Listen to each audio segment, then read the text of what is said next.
C'est l'histoire d'un homme qui ose, Octave Taravello. En 1925, il s'installe dans une ancienne ferme du quartier de la V7 à Romans-sur-Isère. Il ouvre un atelier de bourrellerie et de fabrication de courroies de transmission. Un artisan et surtout un visionnaire, dont l'empreinte marquera les générations à venir.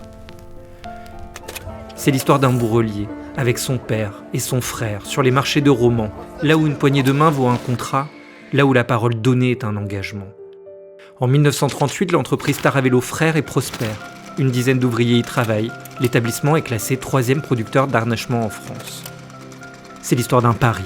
Quand les sociétés bourguignons, Milon, Goguet et Mermet lui demandent de fabriquer des pièces de charronnage. Âge et mancheron de charrue, Octave accepte. Ça marche. Hélas, le 3 septembre 1939, la guerre éclate. L'histoire bascule. C'est l'histoire de France. Et dans l'ombre, l'entreprise Taravello agit, cache d'armes, soutien aux maquis, aide aux plus vulnérables. C'est une histoire de courage. Octave installe 2 fours à bois pour produire du charbon. Le bois vient des gorges d'Omblès, coupées par des hommes que l'entreprise déclare comme ouvriers. Mais en réalité, ce sont des résistants. Sans bruit, l'entreprise résiste. C'est l'histoire d'un tournant.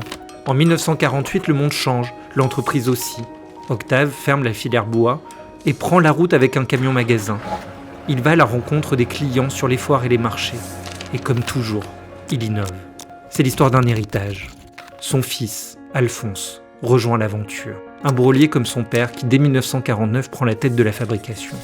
Il dépose des brevets et assure la reconversion de l'entreprise quand les métiers d'autrefois disparaissent. C'est l'histoire d'une ambition. Dans les années 50, Taravello décroche son premier marché d'État, la poste et les télécommunications. Ceinture pour grimper au poteau, tente, abri.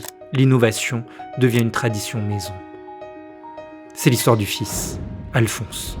Il prend la tête de l'entreprise en 1970 et y restera jusqu'à ses 94 ans. Jusqu'au bout, il fera tout pour préserver et faire perdurer le projet d'Octave.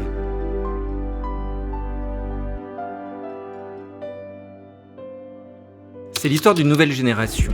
En 2000, Denis Taravello recrute son fils Nicolas et Guillaume Rousseau pour développer l'espace Habitat.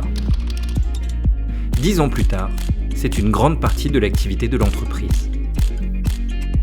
C'est l'histoire d'un hommage. En 2009, le premier showroom Taravello ouvre à Mours, l'espace Jeanne Octave, en mémoire aux parents d'Alphonse. C'est l'histoire d'un engagement.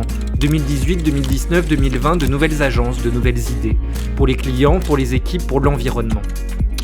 En 2019, un partenariat avec Valeur Sol permet de recycler 90% des déchets. Parce qu'innover, c'est aussi préserver. C'est l'histoire d'une aventure humaine. En 2021, Nicolas poursuit le développement avec le rachat de la société Chabanais, entreprise historique de la région. Nouvelle étape pour renforcer son ancrage local et son savoir-faire. C'est l'histoire de 100 ans d'innovation. C'est l'histoire d'un nom, d'un héritage, d'un lien entre générations. C'est l'histoire de Taravello Habitat. Et ce n'est que le début.